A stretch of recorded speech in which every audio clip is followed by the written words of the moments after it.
Urban body का भी election announce करना है। अर्बन बॉडी में हालांकि उतना ज़्यादा बरसात से दिक्कत नहीं होती। बरसात की दिक्कत भी केवल मतदान दलों के मतदान केंद्र तक पहुंचने को लेकर के होती है। जब भी कोई ग्राउंड दिया जाता है, जैसे एक राज्य ने जिसका केस हमारे साथ ही लगा था, उसने ये ग्राउंड दिया कि बरसात में मतदान दलों को पहुंचने में दिक्कत होगी। दूसरा कोई ग्राउंड नहीं लिया, केवल एक ही ग्राउंड लिया कि मतदान दल को मतदान केंद्र पहुंचने में दिक्कत होगी। हमारे यहाँ लकीली वो स्थिति नहीं है कि पानी बरस जाए तो लोग मतदान केंद्र तक नहीं पहुंच पाएंगे, वो प्रॉब्लम नहीं है। हम लोग जब नए नए नौकरी में आए थे तो मई और जून 2 महीने केवल हम लोग ये काम करते थे कि पहुँचविहीन क्षेत्रों में अनाज पहुँचाना। उस समय सबसे बड़ा रिव्यू ये होता था कि जो पहुँचविहीन क्षेत्र हैं वहाँ अनाज पहुँचाइए। अब आज उतना प्रेशर नहीं है क्योंकि पहुँचविहीन क्षेत्र बचे नहीं इतने सालों के काम के बाद। पिछली बार जब पंचायत चुनाव की घोषणा हम लोग कर रहे थे तो बहुत सारे साथियों ने कहा सीधे सीधे डेट बताइए, ज़्यादा भाषण मत दीजिए। तो हमने आपकी भावना का आदर करते हुए बहुत ही छोटा सा भाषण बनाया है। जो पिछली बार जितना हमने बोला था, पिछली बार हमने जितना बोला था उसका एग्जैक्टली 1/3, मतलब इतने कम समय में हम अपनी बात कह लेंगे। कहना ज़रूरी इसलिए है कि ये वही सवाल हैं जो आप बार बार पूछते थे। आज हम बताना चाह रहे हैं तो आप सुनना नहीं चाह रहे हैं।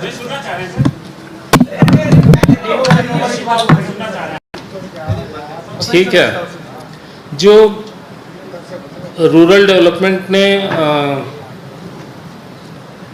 परिसीमन कंप्लीट किया था 16/3 को, मार्च में 16 मार्च को, और आरक्षण की कार्रवाई 25/5 को पूरी की। माननीय सर्वोच्च न्यायालय ने 18/5 को आदेश दिया था सरकार को 1 हफ्ता और आरक्षण हो जाने के बाद हमको 1 हफ्ता। तो अभी जो हमारे पास खाली पद हैं उनको सबको शामिल करते हुए जो हम चुनाव डिक्लेयर करने जा रहे हैं उसमें कितने पद हैं। जिला पंचायत सदस्य 875, जनपद पंचायत सदस्य 6771, सरपंच 22,921, पंच 3,63,726। तो लगभग 4 लाख लोगों का चुनाव हम इस पंचायत चुनाव में करने जा रहे हैं। हम आपको राइटिंग में पूरा दे रहे हैं, चिंता नहीं करिए। जिला पंचायत सदस्य 875 52 जिलों के, जनपद पंचायत सदस्य 313 जनपदों के। कोई खड़े हो गए हैं तो जो पीछे के लोग हैं उन्हें दिक्कत हो रही है, तो जिसे भी खड़े होना है प्लीज़, जिसे भी खड़े होना है ऐसी पोजीशन में खड़े हो सकते हैं किसी को डिस्टर्ब ना हो। जनपद पंचायत सदस्य 313 जनपदों में 6,771, सरपंच 22,921, पंच 3,63,726। प्रदेश में कुल 91 ग्राम पंचायतें ऐसी हैं जिनका कार्यकाल नवंबर 22 के बाद पूरा होगा। नवंबर 22 तक जिनका कार्यकाल पूरा हो रहा है उन्हें हम इलेक्शन में ले रहे हैं। नवंबर 22 के बाद जिनका कार्यकाल पूरा होगा उन्हें हम इलेक्शन में नहीं ले पा रहे हैं। इन पंचायतों में पंच और सरपंच का निर्वाचन हम बाद में पृथक से करेंगे। हालांकि इन पंचायत क्षेत्रों से संबंधित जनपद पंचायतों और ज़िला पंचायतों का निर्वाचन हम इस समय कर रहे हैं। इस पर्टिकुलर इलेक्शन के दौरान हमारी मतदाता सूची पूरी कार्रवाई के बाद 10 मई 2022 को पूरी हो गई थी। मतदाता सूची के हिसाब से प्रदेश में 3,93,78,500 मतदाता हैं। 3,93,78,502। इनमें पुरुष हैं 2,03,14,793 और पुरुष हैं 2,03,14,793 और महिलाएं हैं 1,62,62,749 और अन्य मतदाता हैं 960। प्रदेश में कुल 71,643 मतदान केंद्र स्थापित किए गए हैं। कुल मतदाता 3,93,78,502।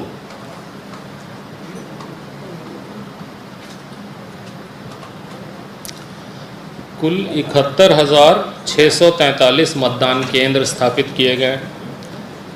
इनमें से 3,258 मतदान केंद्र ऐसे हैं जहां मतदाताओं की संख्या 750 है। तो जहां भी मतदाताओं की संख्या 750 से अधिक होगी वहां पर हम एक अतिरिक्त मतदान कर्मी देते हैं ताकि काम में सुविधा हो। 4.25 लाख लोग इस निर्वाचन में लगेंगे। ये इलेक्शन पंच, सरपंच, जनपद पंचायत सदस्य एवं जिला पंचायत सदस्य के लिए इलेक्शन होगा और मतपेटी के माध्यम से होगा, जैसा हम आपको पहले बता चुके हैं। समस्त मतदान केंद्रों पर मतदान का समय प्रातः 7 बजे से, पहले हमने थोड़ा सा समय 1 घंटे का बढ़ाया था कोविड के ज़माने में। अभी कोविड का उतना प्रकोप नहीं है। 3 बजे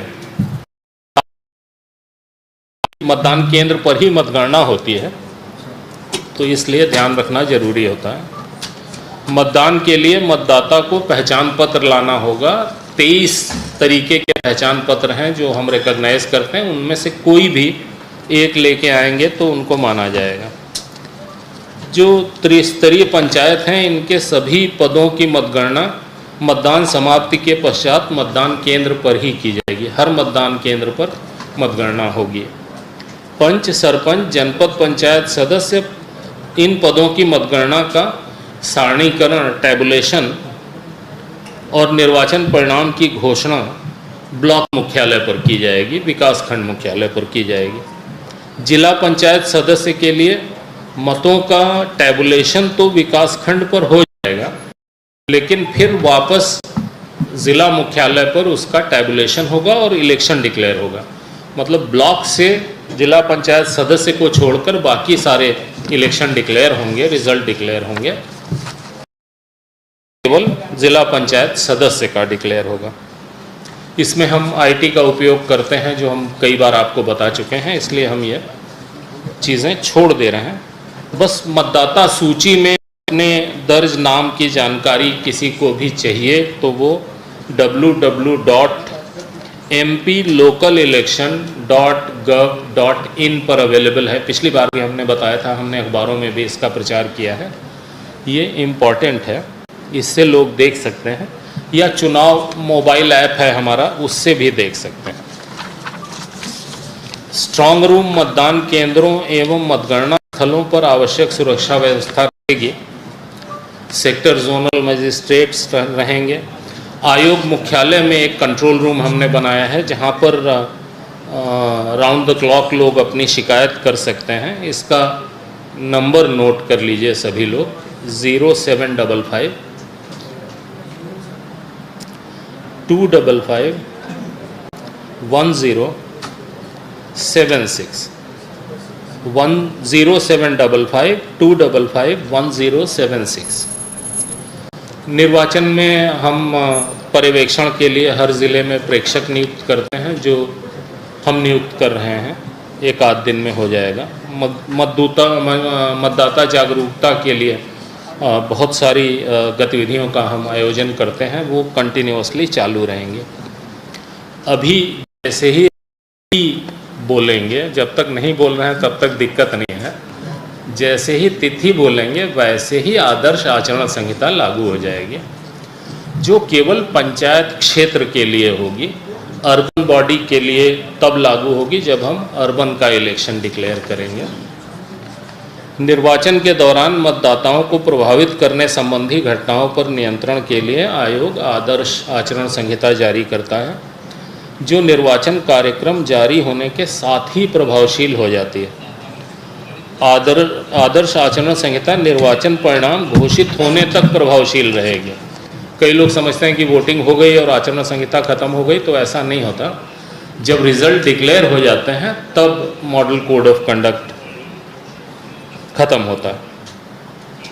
ये जो राजनीतिक दलों, अभ्यर्थियों, शासकीय विभागों, कर्मियों और त्रिस्तरीय पंचायतों के पदाधिकारियों और कर्मचारियों पर भी लागू होंगे। यद्यपि पंचायत निर्वाचन गैर आधार पर होता है, लेकिन फिर भी सभी राजनीतिक दलों पर आदर्श आचरण संहिता लागू होती है। निर्वाचन के दौरान अगर किसी को सभा, रैली या जुलूस करनी है तो उसे सक्षम अधिकारी से अनुमति लेनी होगी। बिना अनुमति के कोई भी सभा, जुलूस, रैली ये सब अवैध माने जाएंगे।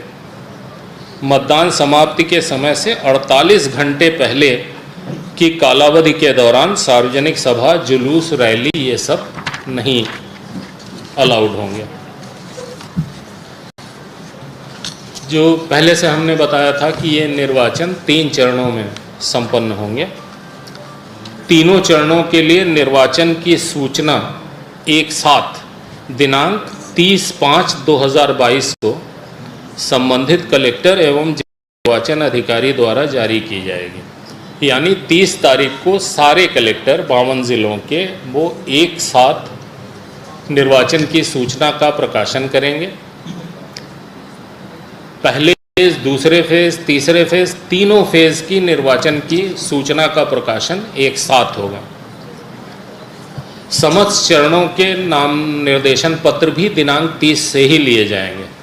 जब भी निर्वाचन की सूचना का प्रकाशन होता है उसके साथ ही नाम निर्देशन पत्र लेना शुरू हो जाता है। तो 30 को सूचना जारी करेंगे कलेक्टर साहबान और 30 से ही नामांकन पत्र लिए जाएंगे।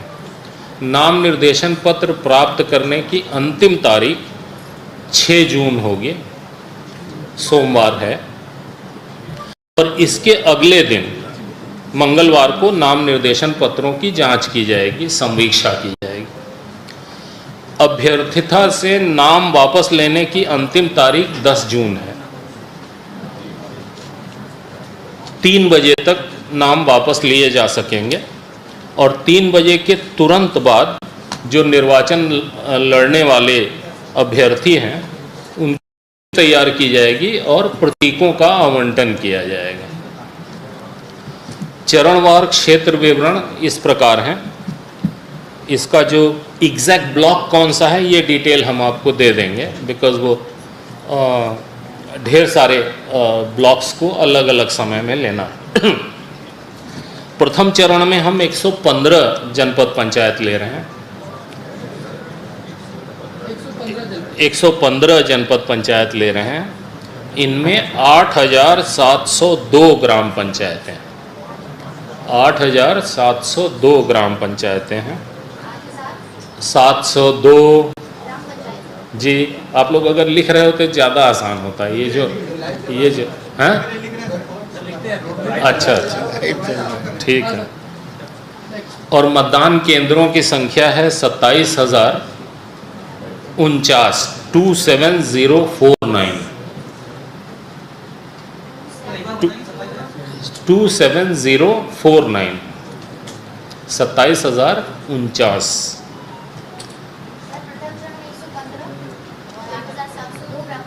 जी, दूसरे चरण में 106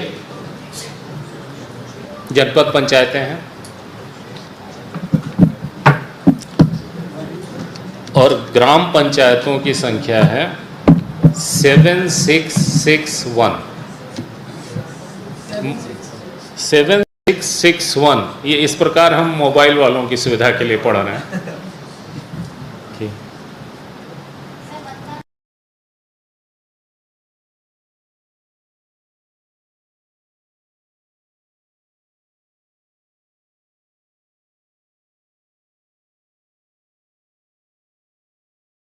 मतदान केंद्र होंगे 23,900।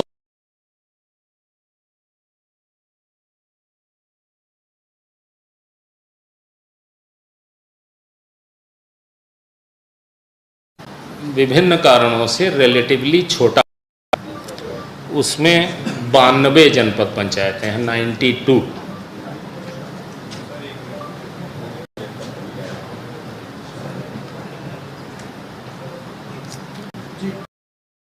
में 92 जनपद पंचायतें हैं और 6,649 ग्राम पंचायतें हैं। 664, वंस अगेन 6649, और 20,606 मतदान केंद्र हैं।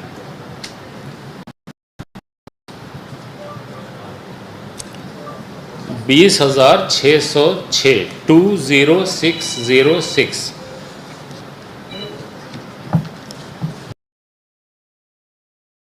जिलेवार चरणों की संख्या है वो इस प्रकार है। 5 जिले ऐसे हैं जिनका चुनाव एक चरण में ही समाप्त हो जाएगा। ये ऐसे जिले हैं अर्बन एरिया में रहती है और पंचायत एरिया बहुत छोटा है, या ऐसे जिले हैं जहां एक ज़िला पंचायत सदस्य का एरिया 2 जनपद पंचायतों में जाता है, तो वहां पर बांटना मुश्किल। ये संभव नहीं है कि किसी एक ही व्यक्ति के चुनाव के लिए एक व्यक्ति को 2 बार वोट डालने की स्थिति पड़े या 2 हिस्से में हो। तो जहां भी ऐसा है, मेन चरण में हमें चुनाव कराना पड़ रहा है। 2 चरण में निर्वाचन संपन्न होने वाले ज़िलों की संख्या 8 है। ये भी ऑब्वियसली ऐसे एरिया हैं जिनका मेजर हिस्सा अर्बन में जाता है और रूरल एरिया कम है। बाकी सारे ज़िले 8, 5, 13 ज़िलों को छोड़ करके बाकी बचे हुए 39 ज़िले, यहाँ पे चुनाव 3 चरणों में होगा। जो पंच, सरपंच, जनपद पंचायत सदस्य, इनकी मतगणना का सारणीकरण और निर्वाचन परिणाम की घोषणा 14 जुलाई को होगी। जिला मुख्यालय पर सारणीकरण एवं निर्वाचन परिणाम की घोषणा दिनांक 15 जुलाई को होगी। जिला पंचायत का रिजल्ट डिक्लेयर होगा 15 को जिला मुख्यालय पर, और बाकी सारे रिजल्ट डिक्लेयर होंगे 14 जुलाई को ब्लॉक मुख्यालय पर। पंच, सरपंच, जनपद पंचायत सदस्य। वो दे दो, कुछ बचा तो नहीं, सब हो गया? नहीं, किसी ने कहा हो गया जी। परिणाम 15 जुलाई को होगा जिला पंचायत सदस्य का, और 14 जुलाई को होगा बाकी सारा। सर, ये जो कल आपत्ति दी गई है मतदाताओं के नाम, अभी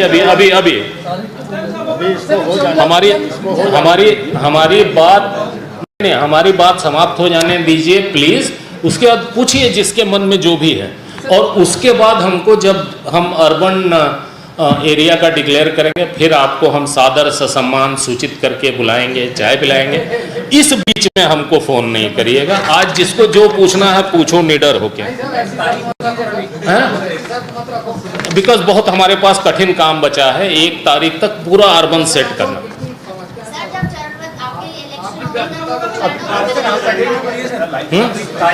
अभी असली मुद्दे की बात रह गई, वो देख लें। देखिए, 30/5 को सब जगह निर्वाचन की सूचना का प्रकाशन होगा, नाम निर्देशन पत्र प्राप्त किए जाएंगे,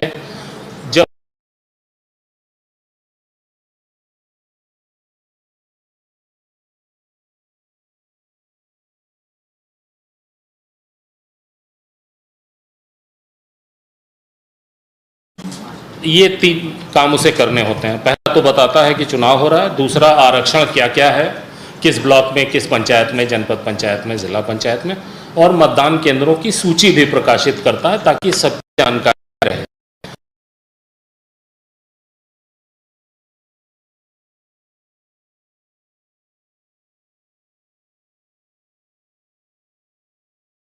जून को अभ्यर्थिता वापस लेने की अंतिम तारीख 10 जून, और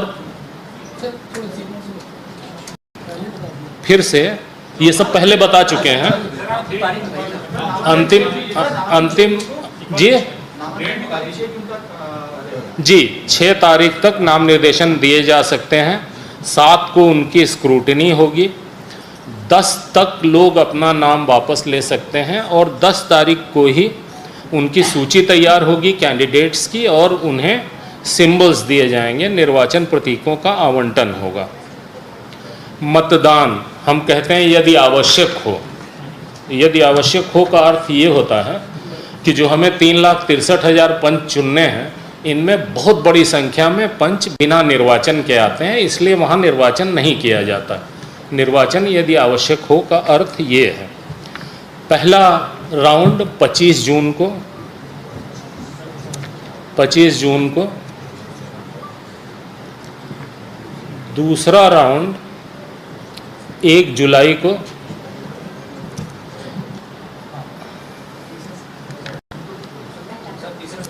पहला 25 जून को, पहला चरण, दूसरा चरण 1 जुलाई और तीसरा चरण 8 जुलाई। तो यानी ये जो वोटिंग है पंचायत की वो 8 जुलाई को संपन्न हो जाएगी। इसके बाद जो मतगणना है जो मतदान केंद्र पर होगी वो उसी दिन होगी। तो जहाँ 25 को वोट है 25 को मतगणना होगी, 1 को वोट है 1 को होगी, 8 को वोट है 8 को होगी। उसके बाद जो प्रथम चरण है उसकी जो मतगणना विकासखंड मुख्यालय पर होनी है वो 28 तारीख को होगी, 28 जून को। कहीं की भी, मतलब कुछ ज़िले ऐसे हैं जो कहते हैं कि हमारी सारी पंचायत सारी विकासखंड मुख्यालय पे करेंगे। जहाँ पे थोड़े law and order issues historically ज़्यादा होते हैं वहाँ ज़िले रिक्वेस्ट करते हैं कि हमारी पूरी आप विकासखंड मुख्यालय पर ही करिए, पंचायत में नहीं करिए। तो जहाँ जैसा डिस्ट्रिक्ट एडमिनिस्ट्रेशन या पुलिस या लॉ एंड ऑर्डर मशीनरी मांगती है, हम उस तरीके की व्यवस्था करते हैं ताकि बहुत अच्छे वातावरण में बिना लॉ एंड ऑर्डर की समस्या पैदा हुए चुनाव हो सकें। तो विकासखंड मुख्यालय पर जो मतगणना होगी वो पहले राउंड की 28 को, दूसरे राउंड की 4 को, 4 जुलाई और तीसरे राउंड की 11 जुलाई। यानी जो भी वोटिंग का दिन है उससे 3 दिन लेकर के आप डेट ले सकते हैं। 25 के लिए 28, 1 के लिए 4, 8 के लिए 11।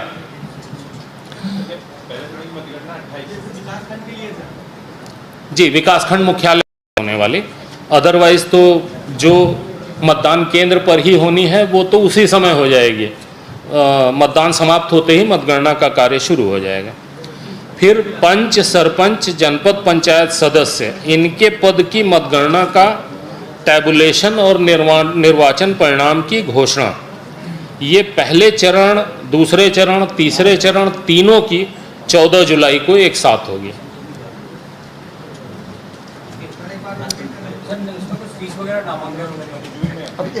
अभी बात खत्म हो जाने दो श्रीमान, ठीक है। सभी राउंड्स जो तीनों हैं उनमें पंच, सरपंच, जनपद पंचायत सदस्य, इनकी मतगणना का सारणीकरण, मतगणना तो पहले हो चुकी है, अब उसका टैबुलेशन होगा और उसके साथ रिजल्ट डिक्लेयर होगा। ये 14 जुलाई को तीनों राउंड का। और जिला पंचायत सदस्य के लिए तीनों राउंड का 15 तारीख को, 15 जुलाई को, ठीक है। 15 जुलाई को इलेक्शन पूरी तरीके से संपन्न हो जाएगा। 8 जुलाई को पूरी वोटिंग समाप्त हो जाएगी। मतगणना सहमति हो जाएगी लेकिन चुनाव परिणाम एक साथ ही घोषित होंगे। जी, सर वो फीस वगैरह मतदाता सूची वाला बताएंगे क्या मतदाता सूची, प्रश्न पूछिए। नामांकन की फीस क्या रहेगी सर? देखिए, जो मतदाता सूची है, मतदाता सूची बनाने का जो तरीका है वो मतदाता सूची बनाता है इलेक्शन कमीशन ऑफ इंडिया। हम उस मतदाता सूची को अर्बन बॉडी और रूरल बॉडी के हिसाब से तैयार करते हैं। सेम मतदाता सूची है जो हम यूज़ करते हैं। सर जो उम्मीदवार होंगे उनको कुछ एफिडेविट वगैरह देने भाई एक प्रश्न का जवाब दे दें, हम भाग नहीं रहे, हम यहीं स्थापित हैं, आपके प्रश्नों के उत्तर दे दें तो हम उसी को यूज़ करते हैं और अपनी ज्योग्राफी के हिसाब से हम उसे रीएडजस्ट करते हैं। अब ये प्रकाशित होती है और इसके बाद हम सबसे ऑब्जेक्शन इनवाइट करते हैं। प्लस हमने बताया कि हमारी वेबसाइट है, वहाँ पे भी मतदाता सूची आदमी चेक कर सकता है। तो मतदाता सूची का हमने प्रकाशन किया, आपसे आपत्ति मांगी हमने, आपने आपत्ति नहीं दी। आज हम इलेक्शन डिक्लेयर कर रहे हैं, कल आप हमारे पास आओ कि मतदाता सूची गलत है, किसकी गलती है? मतलब अगर हम मतदाता सूची को फाइनल नहीं करेंगे तो ये अनंत हो जाएगा। इसे मतलब लॉजिक की भाषा में फैलेसी एड इन्फिनिटम कहते हैं। फैलेसी एड इन्फिनिटम, सॉरी इस पे टाइम नहीं वेस्ट करता। ऐसी चीज़ जो अनंत काल तक चलेगी, कभी ख़त्म ही नहीं होगी। सर इसी पे था, लेकिन बीजेपी का जो डेलीगेशन आया था उसका ये कहना है कि बताया नहीं चुनाव आयोग ने कि नाम जो काटे गए हैं क्यों काटे गए। नहीं, ऐसा नहीं है। बताएंगे तब जब आप पूछोगे। हमने छापी अपनी मतदाता सूची, आप उससे असंतुष्ट हो, आओ पूछो, यही तो हम कह रहे हैं कि आपत्ति दर्ज कराओ। इसके बावजूद जो शिकायत मिली है उसकी हम जांच करेंगे। अगर वो सही पाई गई तो जहां तक सुधार करना है सुधार भी करेंगे। मतलब हम उसके लिए हमेशा तैयार हैं, लेकिन शिकायत करने वाले को ये ध्यान रखना चाहिए कि मतदाता सूची प्रकाशित की जाती है, टेंटेटिव मतदाता सूची होती है। मतदाता सूची फाइनल नहीं होती तब तक जब तक कि आपत्ति की सुनवाई के लिए समय न दिया जाए, सारी आपत्तियों का निराकरण नहीं कर दिया जाए। जितनी आपत्तियां आती हैं उनका निराकरण करके तब मतदाता सूची फाइनल होती है। तो एक बार जब ये कार्रवाई हो गई तो टेक्निकली फिर कोई आपत्ति मान्य भी नहीं होती। आपको समय दिया गया, आपने आपत्ति नहीं की। अब अगर आप बाद में आपत्ति करने आए तो I am well within my rights to say कि अब हम कोई जांच नहीं करेंगे, लेकिन हम ऐसा नहीं करते हैं। हम जांच करेंगे, अगर कोई ब्लेटेंट मिस्टेक दिखती है तो हम सुधार भी करेंगे, क्योंकि मतदाता सूची तो बेसिस है हमारे इलेक्शन की। सर उम्मीदवारों से जो नामांकन दर्ज करेंगे तो कौन कौन से कागज जमा कराए जाएंगे? ये सब डिटेल थोड़ा विस्तार से इनको चाहो तो बता दो, वो पूरा फोल्डर दे रहे हैं। बहुत लंबी बात हो जाएगी, अगर आपको धैर्य है तो हमें दिक्कत नहीं। अरे थोड़ा एक रुक जाइए। हाँ, सब कुछ फीस होती है, बता दीजिए। निक्षेप राशि जो है, कोई एक आदमी आके पंच में विस्तार से 400 बताओ, रुपए है। कब तक ये लोग सुनते हैं। सरपंच के लिए 2000 रुपये है और जनपद पंचायत सदस्य के लिए 4000 रुपये है। जी सर चरणबद्ध जो अपन ने 3 चरण रखे हैं उसमें पहले चरण में कौन से जिले हैं, अगर वो नाम वो दे रहे हैं आपको सारे।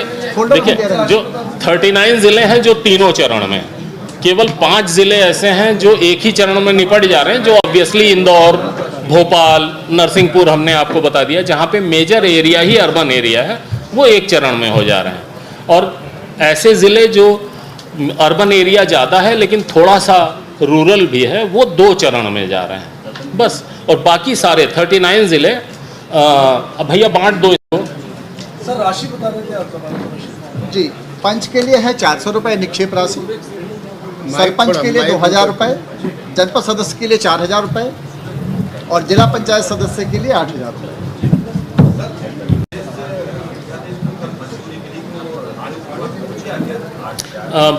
मेरी आ गया, कल आ गया।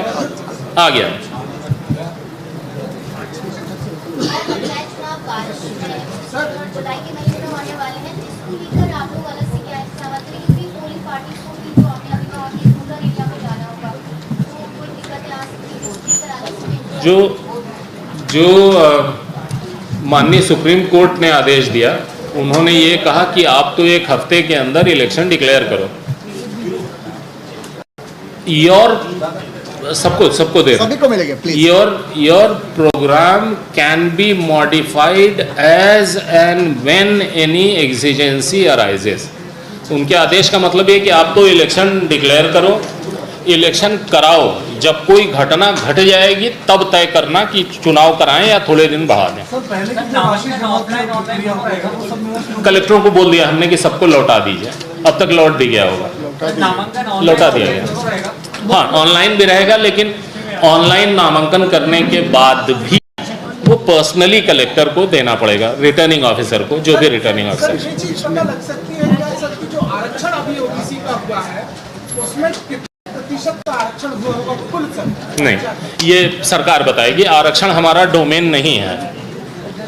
अभी जो आरक्षण है वो राज्य शासन करती है, और जो आज हम डेट अनाउंस करेंगे और 30 तारीख पर प्रकाशन करेगा, तो प्रकाशन में वो ये बताएगा कि आरक्षण की क्या स्थिति है, और जो आरक्षण का परसेंटेज है वो जिलेवार, जनपद पंचायत वार, अलग अलग जगह अलग अलग है।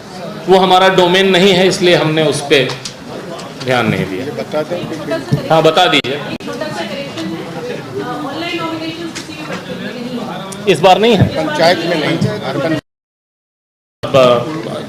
पंचायत में ऑनलाइन नॉमिनेशन इस बार अभी नहीं है, अर्बन में कर पाएंगे, लेकिन उसमें भी पर्सनली आना पड़ेगा।